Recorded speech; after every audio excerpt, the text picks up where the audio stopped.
Good morning and welcome back to another Saturday edition of Bears Film Room. I'm Dave, joined as always by Ficky. We both cover the Bears for SM. Before we dive into today's show, just like last week, I am drinking some coffee like we always do, me and Fick, on these Saturday mornings. But we did switch it up. We are partnered with a brand company called Even Coffee. It's basically, I know we talked about it last week. It's a high quality roast with rich notes of cocoa, almond, and brown sugar. They are the single serve pods here. Just really, really good stuff. We'll talk about it a little bit later in the show. But I know we have a lot of listeners that just love coffee. And we're super stoked to be partnered with them. That's a Chicago-based shop. Best part is they donate a portion of every bag sold to help people access therapy and get real mental health support. And again, it's Chicago. It's based in Chicago and it supports a great cause. So it's really, really cool. If you want to try it, if you want to help support and it just Chicago local shop, and of course the podcast, you can save $5 by using code BFR at checkout. But Fick, I know, like I said, Saturday morning pods, we've grown to love them. So have our viewers, and we have a giant matchup. We're coming out of the bye. Chicago Bears, Commanders versus the Bears on Monday Night Football. It's kind of like redemption. Before we do, though, it is quite funny. Last week we talked about the Tennessee Titans and potentially a huge trade with Jeffrey Simmons, and earlier this week, it's been what's the word? It's been brewing, right? There's been a lot more talk, a little bit more rumors, and now it's going from just rumor mill to a legit reporter from Tennessee stating essentially that he has heard that the Bears are reaching out for a premier player. So I'm going to go ahead and read this here. We're going to jump into it in regards to just what he's been hearing. And I don't think there's going to be a trade before Monday night. That would be crazy. And if there was, I don't think Simmons would play. But this article here from Eric on SM it's really, really good. And it involves the Tennessee Titans. And of course, I think his name is Rossi, who's a reporter over there. So essentially, Michael Rostinio, who covers the Tennessee Titans for the Titans Upload Network, has been around the team for the past 5 years. He's provided a lot of great updates. He's been on a couple things as well, as far as some trades and workings. And on Thursday morning, from what he gathered, the Bears and Titans have been discussing a possible trade. Chicago is seeking help on defense. While no name was directly mentioned, Rostinio had a pretty good idea of who it probably was. He goes, there's a question here. Can you give us a bit more detail? And he said, sure. We are hearing that the Bears are wanting a premier Titans defensive player. So he said so it has to be Simmons. We don't know if it's going to happen, but that's what we're hearing. Don't know what the Titans are wanting in return or if they will pull the plug or not. Again, we talked about Simmons in depth last week. I'm not going to go too much more, but if you want to go and take a look at the pod, it's very, very interesting in regards to he's 28 years old. Arguably the best defensive tackle right now in football in regards to just stats. And if you look at his tape, it jumps out too. So it's not just like he's, compiling a bunch of stats here. He is honestly playing at a high level. So they're in the middle of a rebuild with new quarterback Cam Ward. It would be interesting. So I know we talked about it last week, Fick. Are you surprised by this? I'll start with that. Surprised, maybe not. Like, GMs are going to make calls all the time, so I'm not surprised that calls came in because I think that's very true. I'm sure Ryan Poles this season has probably made a call to every team at least about something, right? That's what GMs do. If they're not doing it, they're not doing their job, right? So I do believe that there's some credibility behind that. The question is, though, right, there's a big difference between making a call and two parties actually agreeing on some terms, right? Because they could be like, hey, he could call Tessa Waters, like, what are you looking for Jeffrey Simmons? Titans say, we want a first rounder. Ryan Poles says, I bet, hangs up, So it doesn't mean that it's close, but I like to hear this.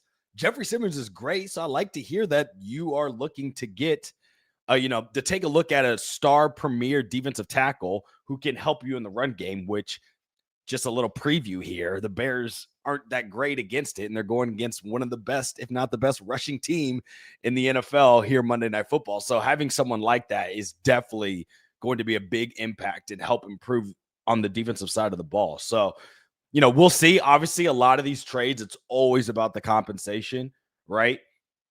But I'm never going to be mad about Ryan Poles pulling a trigger on someone who's been consistently, right? That's the key word, consistently a top 10 defensive tackle in the league. If That's not top 5. Yeah, he would instantly.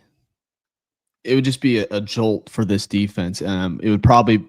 I know we were missing Jalen Johnson, who could possibly return, especially if Chicago wins on Monday night. I think there's a huge momentum to gain from this win, from a possible win. I think it's a catalyst, and we'll get to kind of what this game means later. But Jeffrey Simmons would just elevate this defense. Probably to a top 10 status, which I expected them to be top 10 just based on what we saw from camp. And a little surprise of the start. They can take the ball away, but like you said, they can't really stop the run right now. They are getting some players back, which we're going to go over the injury report, which probably it's really, really awesome. I cannot wait to get to that slide finally for once. This season, the Bears are kind of looking decent there. So, but again, I know we talked about last week about what we might trade for Jeffrey Simmons, and now the fact that there is some validity to all of this and that there's going to be at least some conversations probably in the next couple of weeks. I think it really depends on if Chicago wins. I think Ryan Poles he's aggressive. I think he truly is. I know he said build to the draft, and he's done that, right? He's added some pieces. Some of them haven't really paid off quite yet. I think Tyreek Stevens is a good example of, patience. He has a huge shot at a redemption game on Monday night, but he's been playing like almost an all-pro level the last 2 weeks as far as taking the ball away and just his coverage. So I think he's been, the highest, at least a top 10 graded corner in the league in the past 2 games. He was number 1 last game, so it's incredible.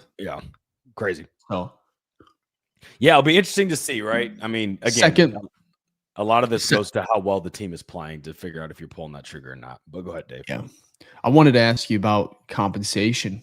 In the article, when it came to Tennessee, they let's see here. Well, actually, a couple more things that kind of went on. Draft picks would be an obvious starting point. A second-round pick and some extra feels like a probable cost for Simmons. Given his age and having 2 years left on his contract, so you get that control, and you get a very young player, like I said, that's number 1 at his position. Poles could get creative, though. It looks like Tennessee badly needs help at wide receiver. Some trade options or rumors that have circled that he's heard were DJ Moore, which would be very, very interesting. Him and Simmons have very identical contracts. And then I thought that, so let me finish up reading this, and I want to get to that possibility. I don't even know if I want to. I feel like a lot of people are going to have a lot of. I think it's going to be polarizing on that type of topic about trading DJ Moore. But last but not least, really, really, really important factor here. Poles is friends with Titans GM Mike Borghini. The two worked together for years in Kansas City, dating back to 2009. So there is a possibility that that familiarity, that relationship, could definitely help. Facilitate talks, and maybe not talks might not stall either. So DJ Moore, I want to start there. DJ Moore for Jeffrey Simmons. I think you probably have to add a pick as well. I know DJ Moore I think he's a great receiver. I think he gets underutilized sometimes. I think there's a lot of weapons and mouths to feed in Chicago too. With the connection with Rome building, Luther Burden, Z, is this a deal you would even entertain? Entertain? I mean, sure, you got to entertain any type of deal that comes to the table, but I'm not. Okay. Let me ask you this: would you pull the trigger? Probably not. I'm gonna be honest. I'm probably not, because look, this is why. Because people, when we look at players, right, we look at, you're performing because of what you are doing, which is correct, but you don't think about the other context that then applies to why someone may be successful or bad, right? Because again, football is the number 1 team sport. You have 11 dudes on the field, and all of them in some sort of way play an impact on another person, okay? So when we look at wide receivers, why offensive coordinators and head coaches want to get a bunch of weapons is because you can't guard everyone, right? So what happens is, if they put their best player on your best player, your second best player, if they're good enough, should then get more looks and opportunities, right? Because it's a game of mismatch. So what I feel is a lot of the best players are starting off the season are probably focusing on DJ Moore, right? DJ Moore still, I think I was looking at some advanced analytics. DJ Moore and Rome Odunze for like win success rate and route running and whatnot, they were both top 5. Okay. So that means they're doing their job. But what's happening is that probably the best defender is on DJ Moore, right? So he's not getting those looks, right? He's not getting those opportunities, which is fine. And so because of that, you look at the stats and you go, well, Rome is going crazy. And that's true. Rome is going crazy. That's what we love to see. But you don't take into the fact that DJ Moore taking away, the best defender leaves a better mismatch for Rome Odunze on, the DB2 or whoever it is. Now, that's not every play, right? But that's the stuff you kind of have to think about. When you take away something great, now more of the pressure or now the more of the focus for the opponent's defense is now on Rome, right? And so therefore, you don't assume that his production is then going to continue at the rate it is. So I almost feel that just subtracting him just to get rid of him because 4 games in, you're like, oh, he's not on pace for 1,000 yards means that you just ship him off. When you have him under a good contract, controlled for 2 years at least, for me, it just doesn't really make sense to just ship off a good player because both your wide receivers aren't going to go for 1,000 yards plus. And let's be fair, most NFL teams do not have 2 wide receivers that go off for 1,000 yards plus, right? You have the Bengals who are the closest with T. Higgins getting to 1,000, Jamar Chase. Most other people have one really good dominant wide receiver and then one that's like, 800 yards somewhere in there, like a true wide receiver too. And the Bears have the opportunity to do, because again, you can only feed the ball to so many people. So because of that, I am not like stats don't tell the whole story. They are good. They're good directionally to see how people are performing, but it doesn't give the full story of like, oh, that means DJ's not playing well. Mm-hmm. Like when DJ gets the ball, he does good things, but if the ball's not thrown to DJ, what can you do? And that's okay. You have a lot of mouths to feed. We're the 4th highest team in 12 personnel in the NFL. At like 33%, which means we have 2 tight ends on the field all the time. So it's not only that, okay, maybe there's a connection with Rome, but also you're giving the ball to your tight ends quite a bit as well. So, but what's your thoughts? What do you think? It's let me see here. So we talked about it last week. I want to play a little devil's advocate. So I'm not saying 100% I would do this, but I would lean towards trading DJ Moore. I don't think it would just cost DJ Moore for Jeffrey Simmons, just for player. I think you'd probably have to add in a pick, not a second round, but like maybe 4th. I just think Jeffrey Simmons is so dominant, and it's harder to find a defensive tackle that can play the way he plays than a receiver. And that's just what it is when it comes to that position group or those position types. So to get the number 1 DT for DJ Moore, who is getting older, I think he still has quite a bit of a couple years left of at least playing very, very good football. I would do it also because I want to see Rome continue to grow. I think obviously he'd get more attention, but I think Luther Burden, I know he's still young and he's still learning the playbook, but I think he's going to continue to grow. I really think it would accelerate him on top of Colston Loveland. If he's healthy enough to play, we'll get to the injury report here in a couple minutes, but I would do the deal. And I'm trying to play devil's advocate so we can have a good podcast, right? No, that's fair. I actually would pull the trigger here, but not quite yet. I would probably wait. And if I was GM and we beat the Commanders on Monday night, I'd feel really, really good. And I'd probably hop on those phone calls and see what we can get done. But I would probably wait a little bit closer to the trade deadline just because I think you can get maybe a better deal than if you do it right now. I think obviously Tennessee is going to be shopping. Obviously that's where they are in their rebuild. And I think the price may go down if they're trying to really, truly get rid of him. And that pressure, if you have, okay, it's 2 days to the deadline, let's get a deal done. Maybe keep those phone lines open throughout the next couple of weeks. But also, I don't want to be trading for a defensive tackle if the Bears are not in a playoff hunt, right, for wild card, or the division if they're that lucky down the road. Buyers. So yeah, I would do the deal, but wait a little bit. You beat Washington. I would actually really think about it because that's a huge win. That we're gonna get to this game, right, to preview it and give our predictions, but that would be a momentum swinging win because of just what happened last year, what it means for what Ben Johnson and what he's trying to build and write a new chapter. Kalo, who's trying to exercise, fight some demons here. Same with Tyreek Stevens and a lot of these Bears players that were on the field last year. So it's a really, really interesting deal. I mean, look, if it happens, I'm not fruition. Yeah, if it happens, I'm not going to be like upset per se, right? Because you're getting a really good player back, but I'm just not like, oh, well, let me put it this way. I think the narrative right now for not just Jeffrey Simmons, but anything is like, let's get rid of DJ Moore. Everyone's just like, let's just get rid of DJ Moore. And I'm like, that doesn't make sense to just get rid of good players, right? You have to sure, Jeffrey Simmons is probably a good deal if you're going to get rid of DJ Moore to get someone like that of that caliber of that position back, especially for a weakness of this team. So like, I would understand that move and be okay with it, but I'm not just on this board of like, hey, the Chicago Bears, who have known for the past decade and a half, not having quality, good, excellent players, or at least not in volume, getting rid of then good, excellent players. That's like, we have not had a team that's had a lot of them. So why are we so quick to be like, well, let's just get rid of it? No, we need to keep building on it. So I get why people are like that. Cause again, it's stats. We're driven by it. And we're like, well, he's not getting the yards, touchdowns, all that, but let's keep good players until we have the luxury, right? Like when the Chiefs were good and they're like, oh, okay, we don't want to pay Tyreek anymore. We have someone who can fill a space, right?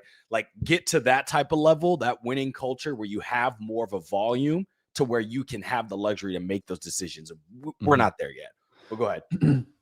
And I think also you can see over the last couple of weeks, obviously winning helps, but the morale, the sidelines, the energy, the players, the locker room, it's starting to really, really get exciting. And the vibes are starting to they're trending in the right direction finally. So there's a good comment here too.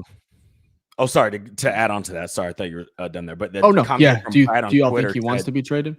And I was going to say this goes to what you were just saying, where like you see all this season, he's happy. Him and Caleb after the end of games are right next to each other, joking around. So I don't think he wants to go. Does he want the ball more? I'm sure. What wide receiver doesn't? But I don't. I think this he wants to win. Yeah, for sure. And I think this narrative about that, like DJ Moore doesn't want to be here, or he doesn't want to, win, or he just wants the ball. I just don't think that's really true. And so I'm just not so quick to be like, let's just get rid of him because your team is better with him than without him. Sorry. So, no, agree. In my opinion.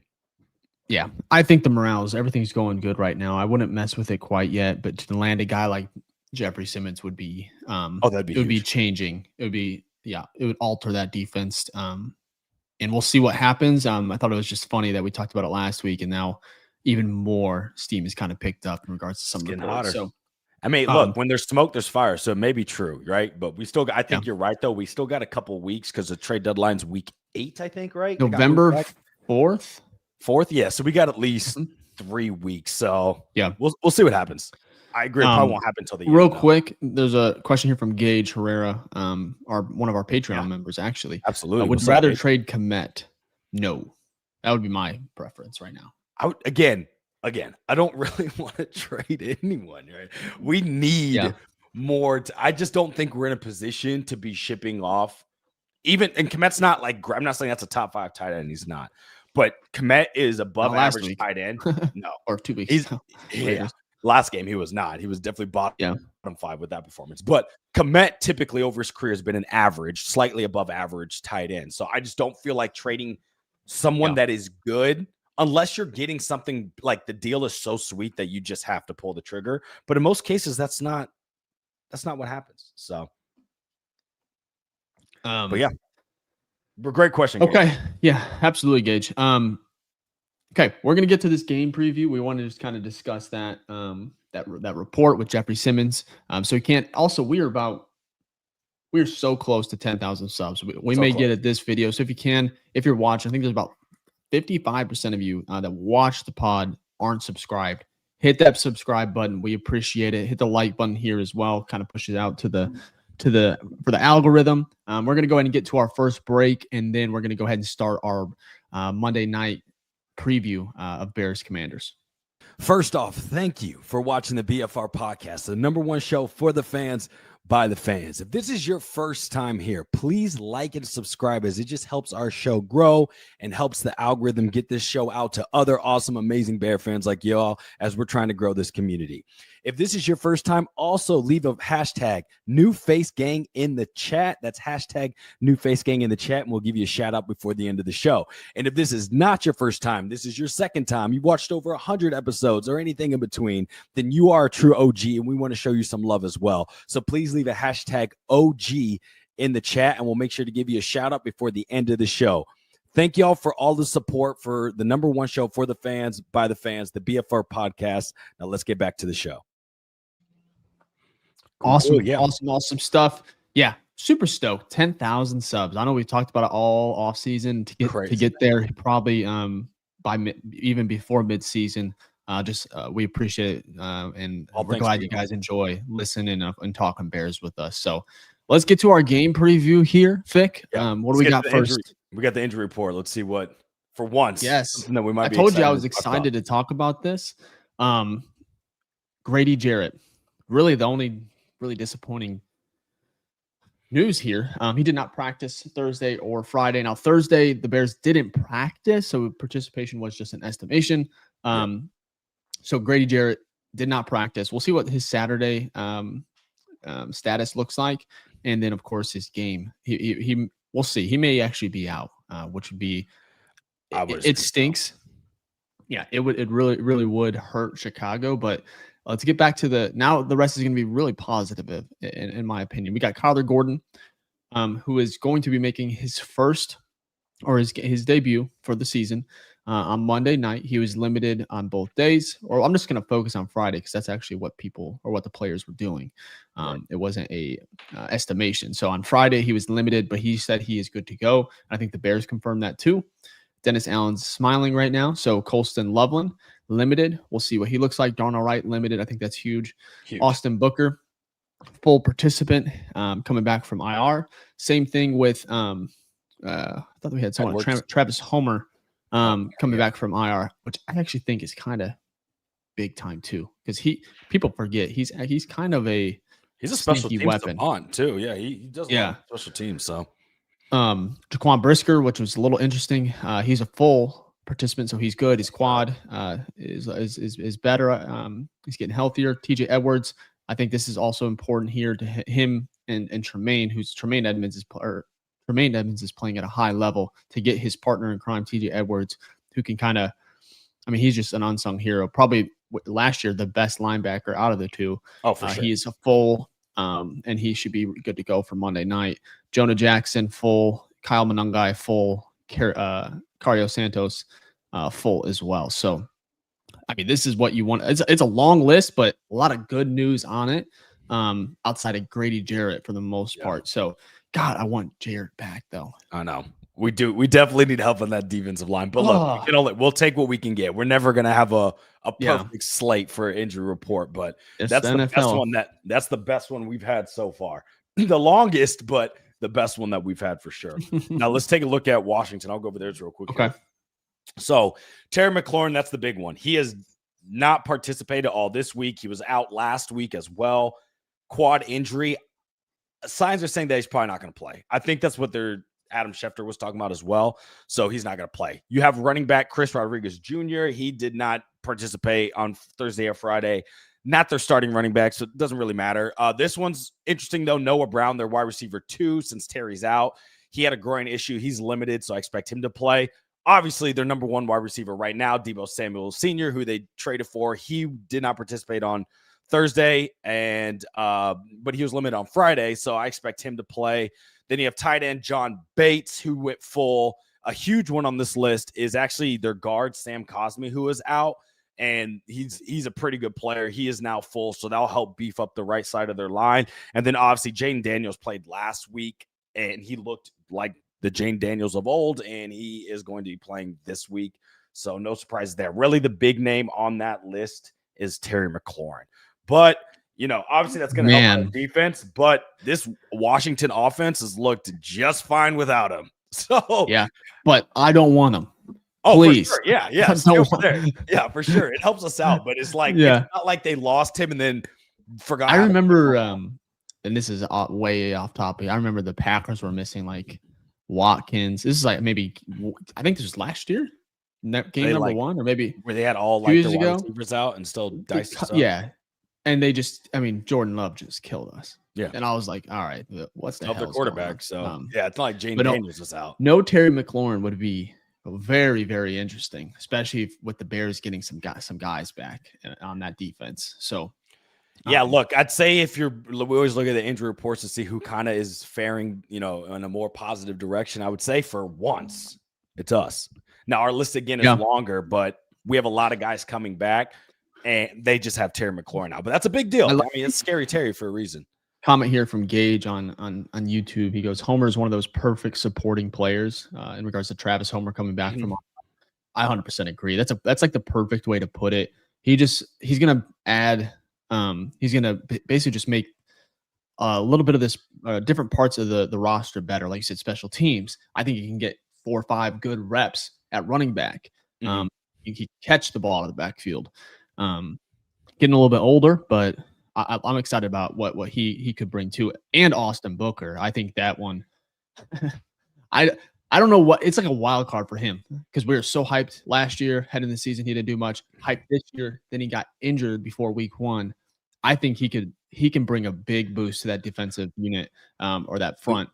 Though they need the help. They're last in the league with only 5 sacks through 4 games. So any sort of reinforcements on that defensive line will be helpful, right? So I'm hoping Booker looks like what we saw in preseason, because that would be deadly. Because he's got the body and the frame for it, right? It was just about him he needed a year to kind of learn the game more. So, which is fine. Hopefully we see how he looks in preseason, and then that'll be a huge upgrade for this defense. I think just having the body, another body, his high motor too, if he's 100% healthy, I think it would be great, especially chasing Jaden Daniels. We'll get to our keys to the game, but that's one of them, containing him. Sure. Good luck. That's just a given. Good luck.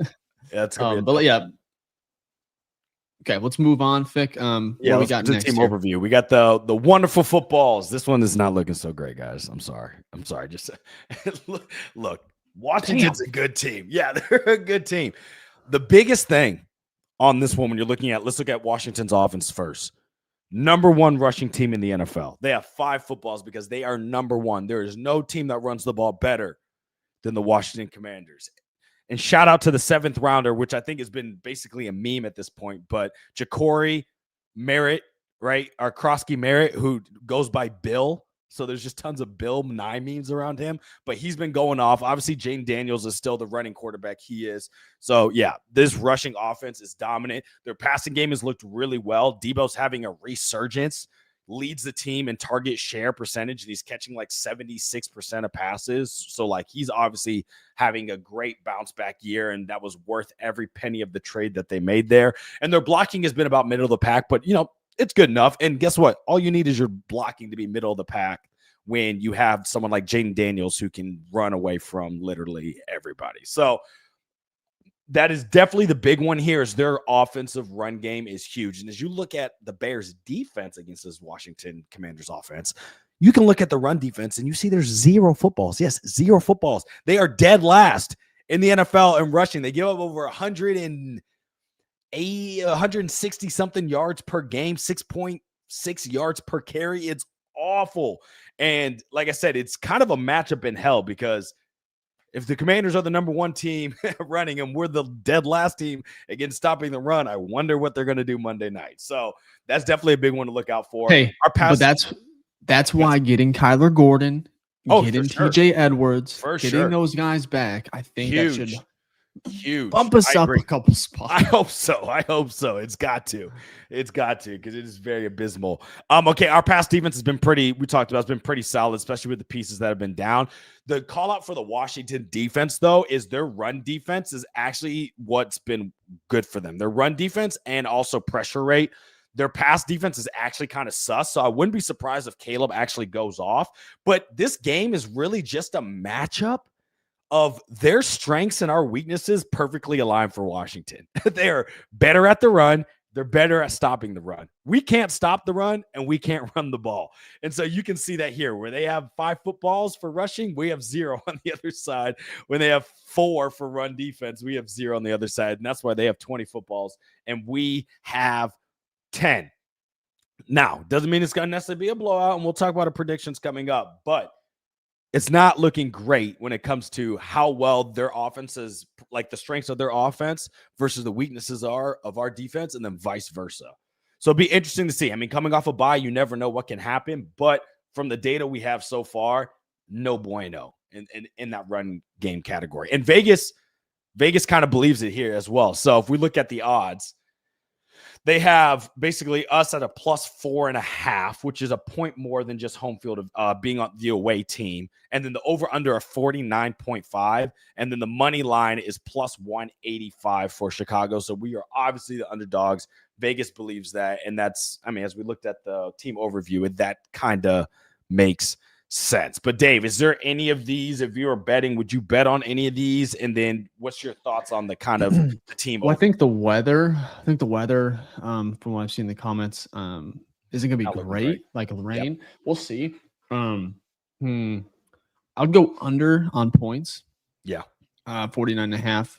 And then I think it's just going to be a little bit lower scoring, 23-20, like that type of score. So that's probably what I would look at. I don't know who's going to win this game. I think it's just up in the air. I mean, I feel like there's just so many possibilities. But that's probably what I would stick with is the over under there.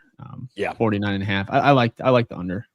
I'm probably staying away from all of them. I don't feel good. If we had, I'm gonna go find another game which I feel a little bit more confident about than this one. That's got a lot of variables. Obviously, this is a very emotional game as well for a lot of the players. So I'm probably gonna stay away from the betting on this. But yeah, it's gonna be interesting, and we'll get to the keys. But it's just the matchups they just align perfectly for Washington, unfortunately. So let's get to the key matchups here, actually. Okay. And look, it's kind of obvious. I kind of led us to it, but it's got to be the Bears' run defense against Ja'Cory Croskett-Merritt, man. This dude has been, I think he's one of the most efficient runners in the NFL right now. He's running with like a yards per carry of 6 yards. I mean, the dude's been going crazy. 7th round draft pick that goes by the name of Bill, and he's just been running all over people trying to get those bills for a next contract. So we got to figure out a way to shut that down. Hopefully the addition, like you said, Dave, of, the key pieces coming back, like Kyler Gordon, Jaquan Brisker's healthy, TJ Edwards making his start back, Austin Booker, who actually plays well against the run, right? I know he's not starting, but like hopefully some of that can help limit. Obviously not having Grady Jarrett is huge, but I'm hoping we can slow them down just a little bit. Yeah. No, I think that's a very, very, very important matchup. I'm not sure how the Bears are going to do that, but like I said, we are getting some players back. We'll see. I just don't want to get embarrassed. Like Genty almost won that game last week, and Max Crosby, but both of them had some insane performances, and we were very, very close to losing that game. So we'll see how we fare against that run game in Washington. So yeah, absolutely. My key matchup, I think it's quarterbacks. At the end of the day, it's last year. I thought Caleb, that final drive, I watched it earlier this week. He delivered. It was our defense that just couldn't stop. So for me, I think it's JD versus Caleb, and the best quarterback on Monday night is going to win this game, because I think there's going to be mistakes on both sides on defenses. I think it's going to be a weird game.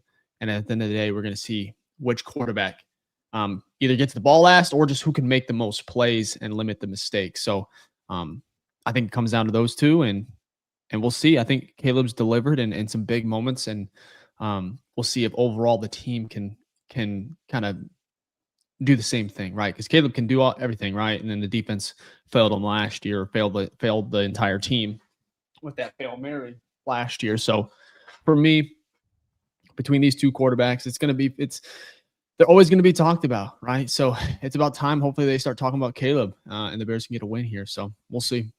Yeah, we'll have to. I mean, Jaden Daniels has been playing pretty electric too. He still hasn't thrown an interception. I know he's been injured, but he's 4-0, right? So it'll be interesting to see. So let's get to the keys of the game, though. He has 4 touchdowns, 0 interceptions. Yep. Damn. Yep.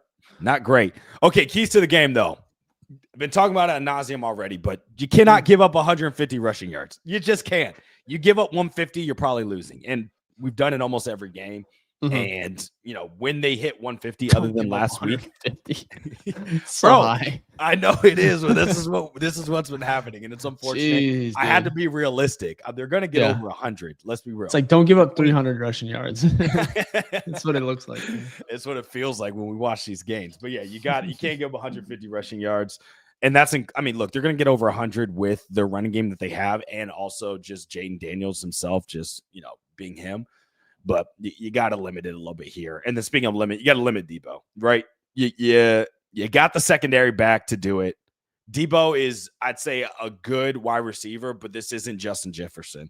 You can definitely limit the big explosive plays that he has. So the defense really has to focus on here. And then the final thing, which has been the topic of discussion since week 1, establish the run game early. Establish run game. I don't know why we cannot run the ball. We cannot run the ball. We cannot run the ball. I do not get it. It makes no sense. Please run the ball. If you have to run just to Darnell right side every play, because that's the only play we can get an effective positive EPA per rush, then do it. I don't care. We have got to get the run game going so we can open up play action. That is where Ben Johnson lives. You want some of Ben Johnson's best plays. It is play action plays under center, but you can't do that. And you can't fool the defense if you cannot figure out how to run the ball effectively. We are 31st, I think, in rush EPA, bottom 5 in almost every run category out there. It's awful. So we have got to figure that out. It's good. That's good. I agree with all that. Let's bring up mine here. Run game. I kind of wanted to focus on Jaden Daniels. I think just containing him. I think the Commanders are going to be able to run the ball. As simple as that. But if you can limit Jaden Daniels, and I think getting Kyler, getting TJ Edwards back, just limiting his run game, his ability to just don't let him pick up chunks, right? Or to kill you on third down. That would just be disheartening if you're the Bears. I think he's going to obviously do it at least a couple times, but just to not allow it to be the theme all, through 4 quarters on Monday night is super, super crucial. Limit the penalties. This is mainly on offense. I think the Bears, we've seen it. They are clicking. If they don't shoot themselves in the foot, they can move the ball. That's what we need to see. You're on the road. It's going to be a little difficult, but they got to do it. If they want to stay in this game, they can't be messy. They got to be disciplined. And finally, take care of the ball. We talked about the weather. It could be rainy. It could be weird. Winning the turnover battle. We talk about it every week, but taking care of the ball here on the road against this team, you don't want to go down 2 scores. You just don't want to, especially if they're going to run the ball, control the clock. Taking care of the ball. Caleb's done a really, really good job at this.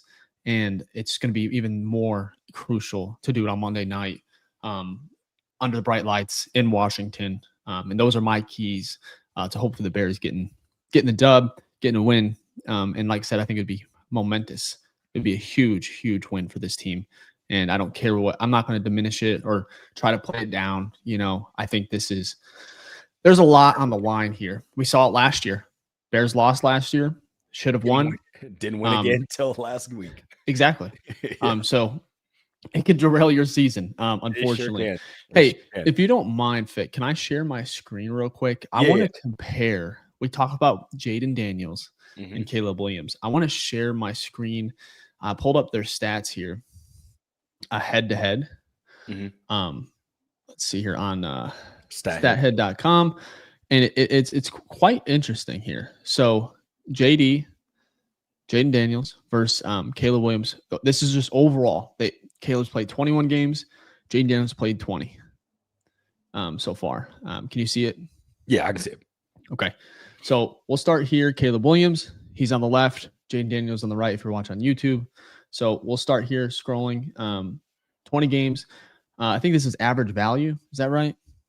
Yeah, I actually don't know what AV is. I'm going to be honest. I think it's fantasy related. I'm not sure. Okay. I don't know. We're going to ignore that because I'm not 100% sure either. Record, I don't believe in wins and losses. Obviously, for quarterbacks, that's more team. I don't think it's a quarterback stat, in my opinion. Completion percentage, this is where it starts. Jaden Daniels, 67.3, 62.4 for Caleb Williams.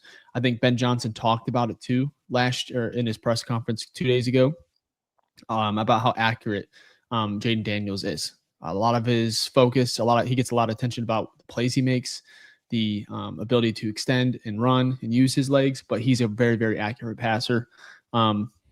Passing yards, Caleb Williams, 4,468. Jaden Daniels, 4,232. Passing yards attempt, 7.3 for Jaden Daniels, 6.5 for Caleb. Passing yards, very close. Caleb has 212.8. And then Jaden Daniels has 211.6. Passing touchdowns, Caleb has 28. Jaden Daniels has 29. Interceptions, Caleb has 8.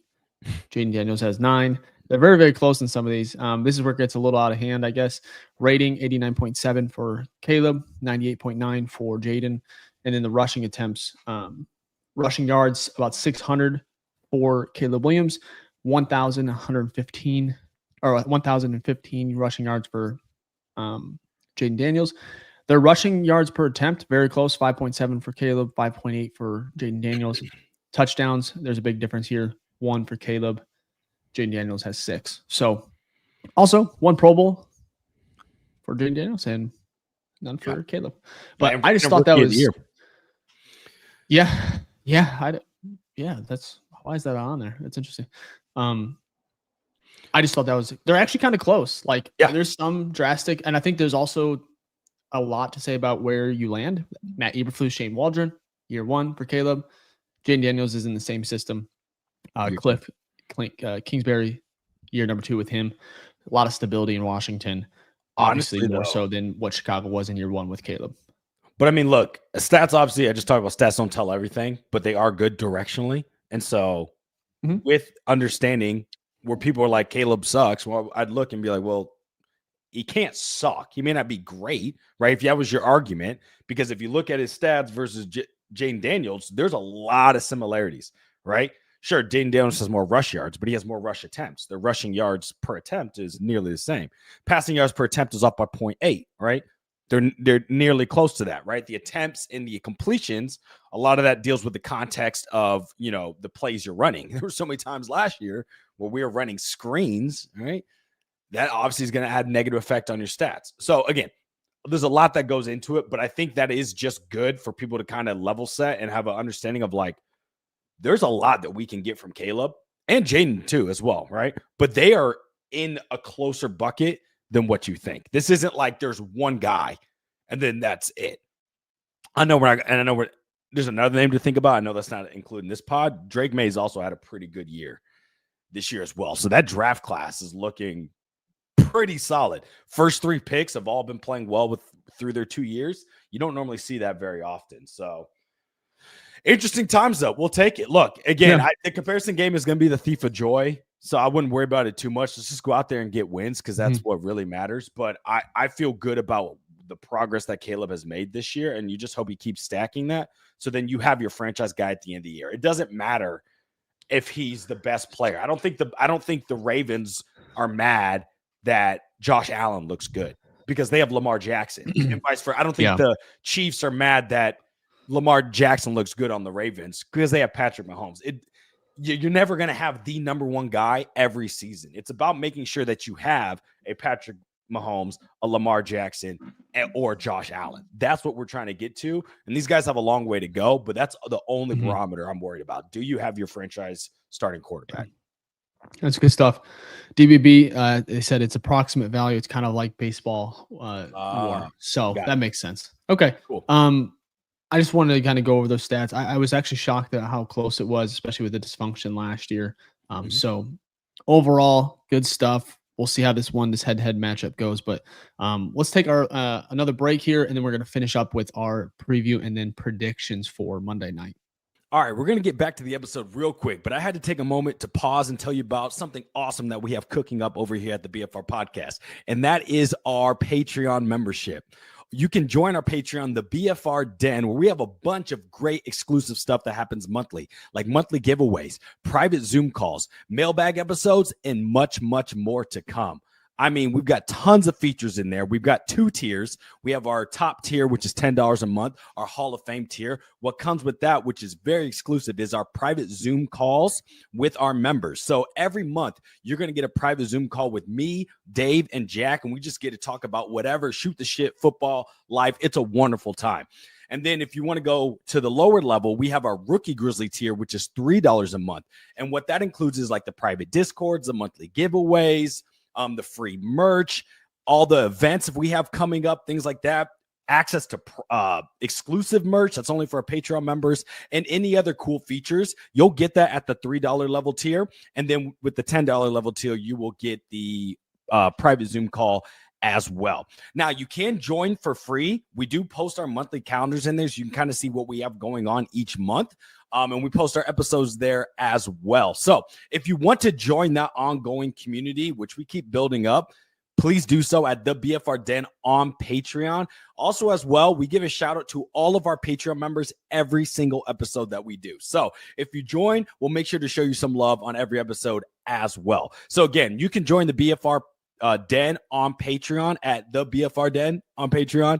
And we just love the support. You guys are great. Shout out to all our Patreon members, and let's get back to the show. Love it. Also, appreciate everyone that subscribed so far during our live show this morning. I know a few of you have. If you still want to stick around, you haven't done so, go ahead and hit that sub button. Let's move on, Fick, to we got bold takes. We got here. We got bold takes. Let's do it. It's a good one. Look at our record first. Yeah, we got to check that out. So definitely leading the charges, Dave. That 500, 2-2. I'm 1-3, and Jack is 0-2, winless. Winless Jack is what we'll call him from now on. But he needs to show up for some preview pods. Yeah, to increase that, or maybe he's not showing up because he doesn't want to be 0-4. So 2 ways to definitely look at that. He's 0-4 in my book. Yeah, facts. All right, let's look at my bold take. Defense gets the interception. Now, that may not seem crazy. No, correct. Jaden Daniels is very effective with the ball. He's known, even last season, he didn't have that many interceptions. He has 0 so far. Okay. Very accurate. Yeah, if this isn't, it's not like we're going against the Raiders, right? Geno Smith would be throwing you 3 of those. Yeah. I just feel like Jaden Daniels is kind of like Caleb Williams in that light. They do a pretty good job of not turning the ball over. When they turn the ball over, it's typically from a strip sack or a fumble, right? That's when they turn the ball over. So getting an interception on him is definitely a tall task.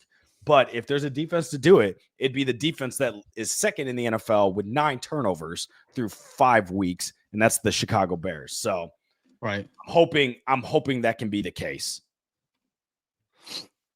Interesting. Okay, let's go to mine. 2-2. I guess Caleb Williams over 50 plus rushing yards. I thought that was pretty bold. Yeah, he hasn't. I don't think he's a clip 50 yet, right? In his career? No. He has in his career. I don't think this he's year. A clip 50 this season.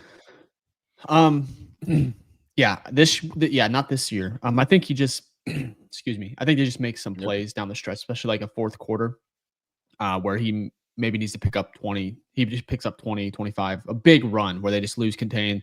They're playing man or something like that. And he makes a huge play. So I'm thinking a couple like small pickups, maybe 8, 9, a couple times, and then a big 25-yarder or something like that gets them going, or just kind of swings it in the fourth. That's kind of my guess is what I'm leaning in regards to why I think he's over that 50-yard mark running. So hope he's over 50 yards passing. I'm trying to get the 3-2, my bold takes for the season.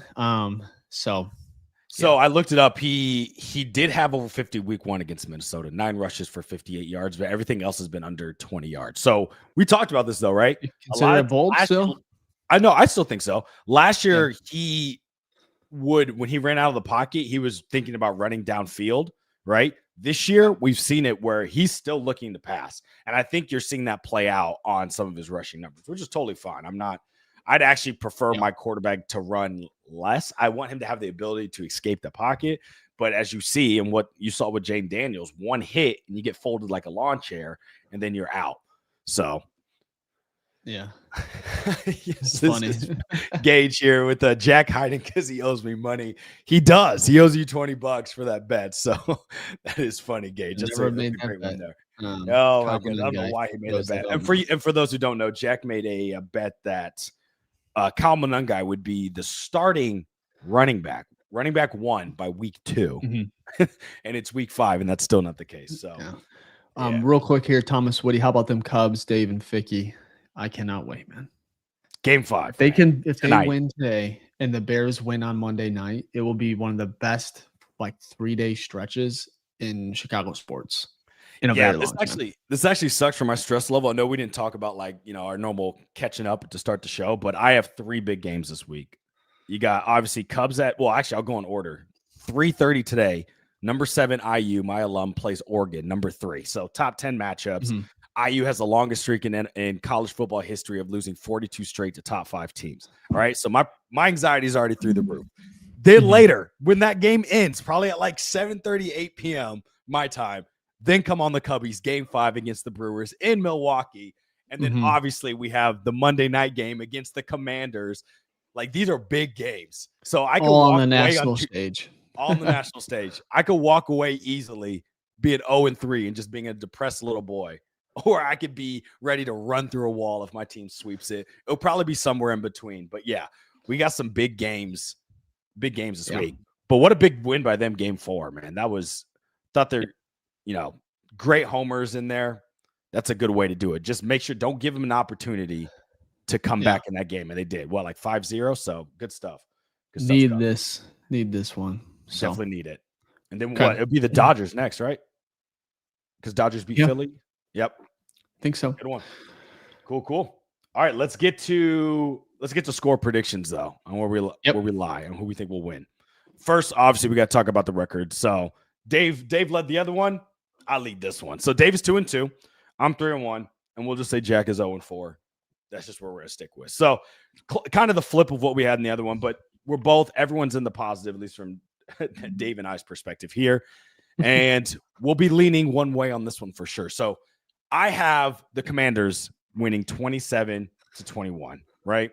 And as we've talked about through the episode, the main reasons I just do not have faith in the run game. I'm less worried about what James Daniels is going to do our pass defense, which is crazy. That's what you think you'd be worried about. But instead, I'm worried about what Bill is going to do to this defense. And honestly, the easiest way to win a game, and this is why it's so hard, is to run the ball effectively. Run the ball. Why the Eagles were so dominant last year, Saquon Barkley led the league in 20-yard plus runs, explosive runs. It's easy. The defense gets tired. The likelihood of you turning the ball over are much less, right? Throwing the ball, way more variable of interceptions and turnover-worthy plays. Running the ball, less likely. It's only from fumbles. So being able to establish the run and run the ball just makes your life so much easier. And that's why we see teams starting to revert back to that old way and try to develop the run early. And that's why pass numbers are down. So because of that, I have us losing, but it's not like I don't feel like we're going to get blown out, because I also feel like Caleb Williams and the offense can manipulate this passing defense for the Commanders. What you think? Is that too high? No, I almost agree. So if you pull up my prediction, I almost went with your score. I was very, very close, which is 27-21. You think you just put, I have it 23-20. I think it's low. I think that's low scoring, for sure, all things considered. I can't predict the Bears to win this one. I just can't. It's similar to Green Bay, where I'm like, until I see them beat Green Bay, which they did. I give them last year, with Santos and the walk-off. But for me, it's going to be a tough win or a tough matchup, and it's going to be difficult to come out of Washington with a win if they're not. I'm not saying perfect, but it's like they have to clean up a lot of things in order to beat this team. Terry McLaurin will help a lot. They are getting a ton of, as far as the injury report, they're getting a lot of guys back. So that's a huge boost on defense and even on offense, especially if Darnell Wright's back. So for me, especially for that run game, we talked about Darnell Wright and how the Bears love to run in that, towards him, that direction. If he's healthy enough to go, I think that would be very, very important for DeAndre Swift and company in that Bears run game. So for me, I'm going to go 23-20, and I hope I'm wrong. I really, truly, truly do. Of course, obviously, our Bears podcast want these guys to win, but I'm trying to also be objective here. Last year, I didn't do a good job of being objective, in my opinion. So for me, I'm predicting Washington. The Bears can win this game, though. They can win this game. Everything. Look at the Giants. We just beat the crap out of game. That was the awesome. Eagles, dude. Yeah. Yeah. Jackson Dart, Cam Scatterbo. Yeah. Scatterbo. I wanted him in a Bears jersey. Yeah, no, he looks good. But yeah, anyone can win. It's the NFL. It's any given Sunday. But I think you made a good point where the Bears have to have a lot to go right for them to win, right? And a lot has to go wrong for Washington. So if you're a betting man, that's obviously not good to bet the extremities. So because of that, I think I got to go Washington. Washington's a better team on paper. They had a better season last year. They're just a better team, right? And there's nothing wrong with that. But it's gonna be a tough hill to climb, but they can possibly do it. They can possibly do it. Yeah. Yeah, I want to take a quick break here. We have we talked about Jeffrey Simmons earlier in the show. We got Titans Rossi, Michael Rostinio. I'm not sure if I might be butchering that last name, but he's actually in the in our YouTube comments here, our chat. And he goes, "Hello guys, I'm Michael from the Titan Upload Network. Released a story about Simmons and the Bears. So go check it out. I believe it's on their YouTube as well." And just to give a little update here, he goes, one of our viewers said, "What do you think the likelihood of the trade is?" He said, "I think it's a small percentage. From what we are hearing, the Bears inquired about Simmons, basically called to see what the Titans would want." And then he went on to say, "But there are reports saying the Titans are wanting to keep him." That's why I think, first of all, thank you, Rossi, for popping in here.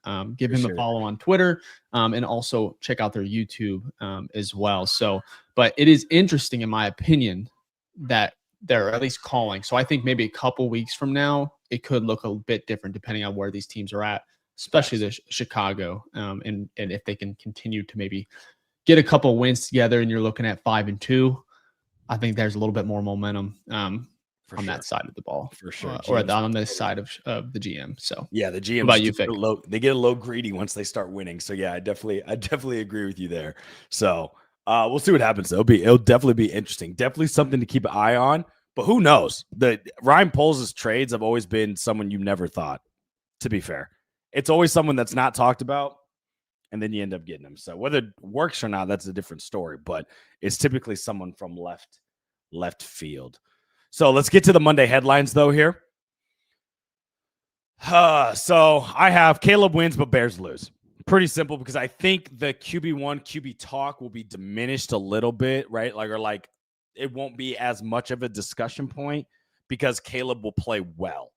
Jaden Daniels might also play well, but I just don't think they're going to walk away and be like, oh, the Bears lost because of the offense. I think the talk is going to be the Bears lost because the defense couldn't stop the run. I'm sorry. It's just what it is.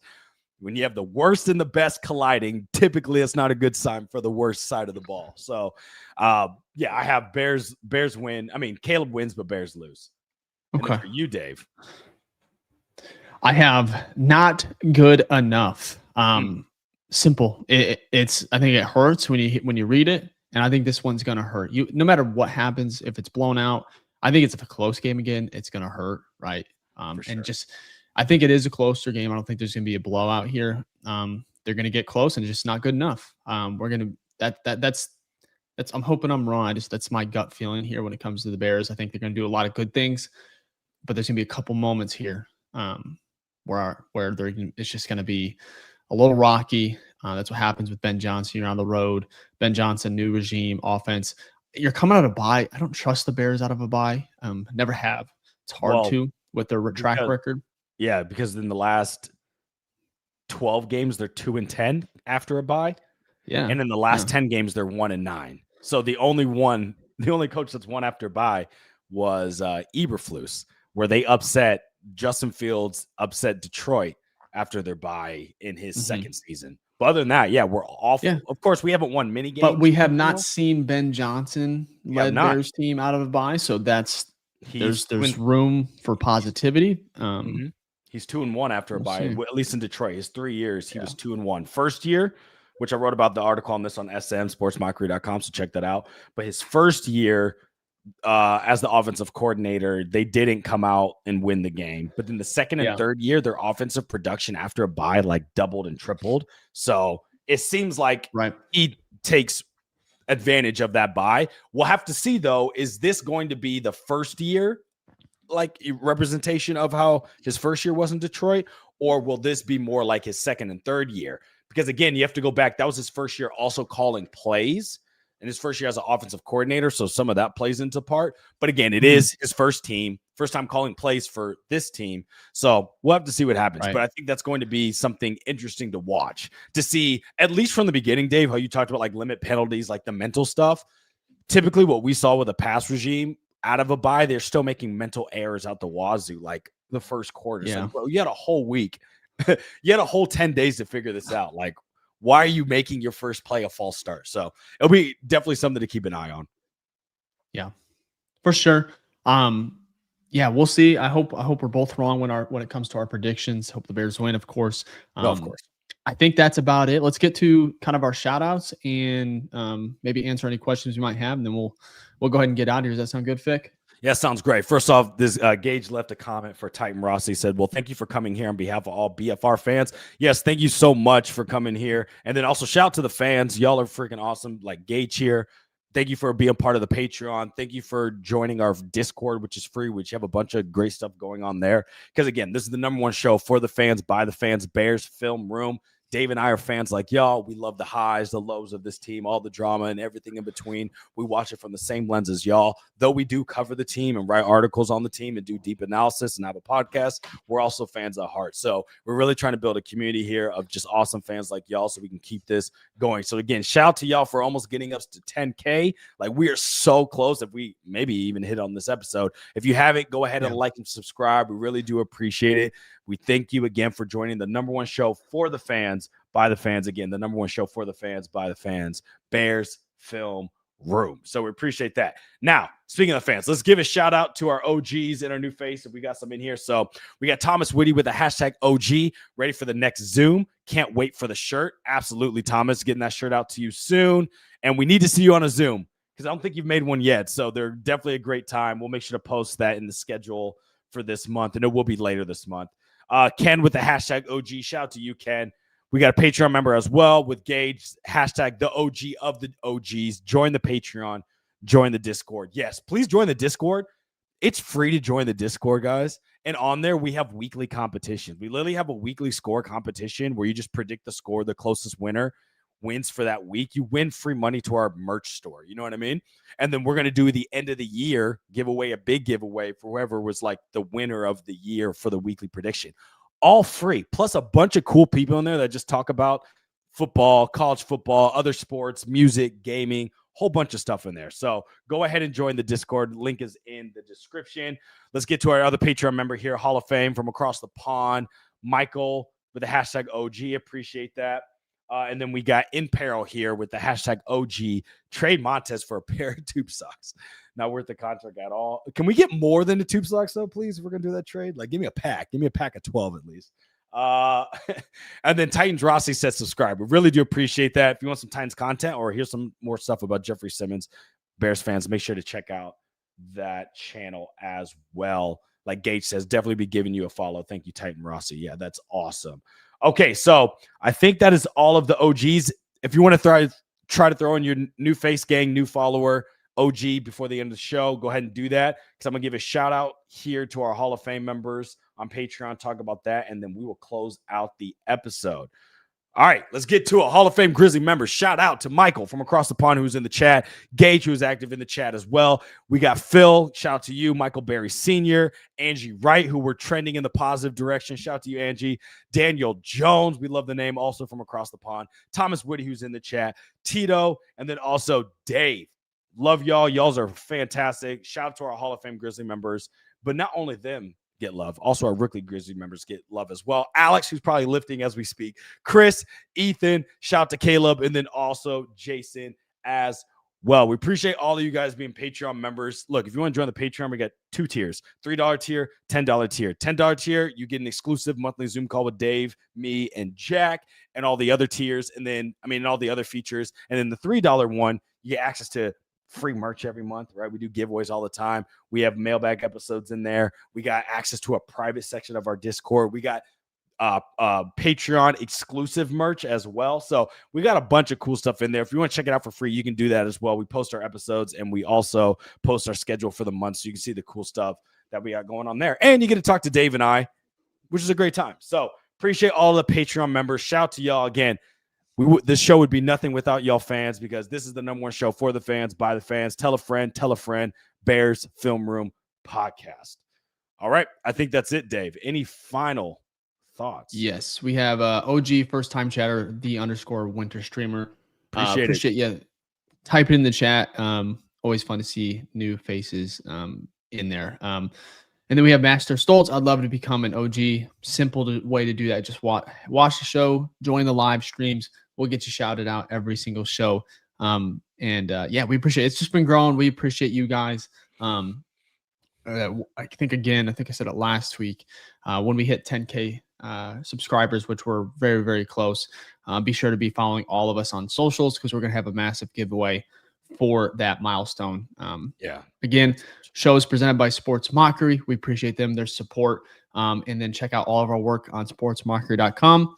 And then, of course, we have our Even Coffee that we partner with. Chicago-based company, supports a great cause with mental health. We're drinking it this morning. We drink it every morning for our Saturday morning pods. And so we appreciate that partnership. Code BFR for $5 off. If you want to support, you can order online and just, again, support a great cause in Chicago. It doesn't get much better than that. Cubs play today. Hope you guys enjoy the weekend. And I hope the Cubs win. Hope the Bears win. And I think that's all I really have. Should be a good one. Outside of, I guess we have a couple more here. Longtime listener. Thank you, Winter. And then we have a great show. Gonna join Discord.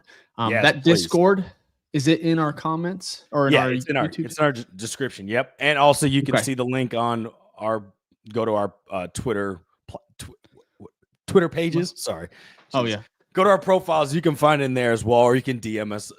We tweet about it every game day, so we'll tweet about the link tomorrow. Just a great place. We got like 100+ people in there. It's just a good time talking all different types of stuff. And again, we got competitions, free stuff. Who doesn't love free money? So if you want that, go to the Discord as well. We appreciate your guys' love and support. And appreciate it, Master. We appreciate that. All right. I hope you guys have, like I said, enjoy your Saturday. Get ready for the Cubs tonight if you're a Cubs fan. More importantly, get ready for Monday Night Football. We'll be going live right after the game, late at night. I don't care if it's 11, 12. We are there like always. So if you want to join us, just be sure to subscribe, hit the notifications bell so you're notified when we go live. And then, of course, follow us on all socials. Vic, that's all I got. Anything else from you? Go Hoosiers. That's it. And Bears, please help me out. So. All right. Bear down. We'll see you soon. Peace.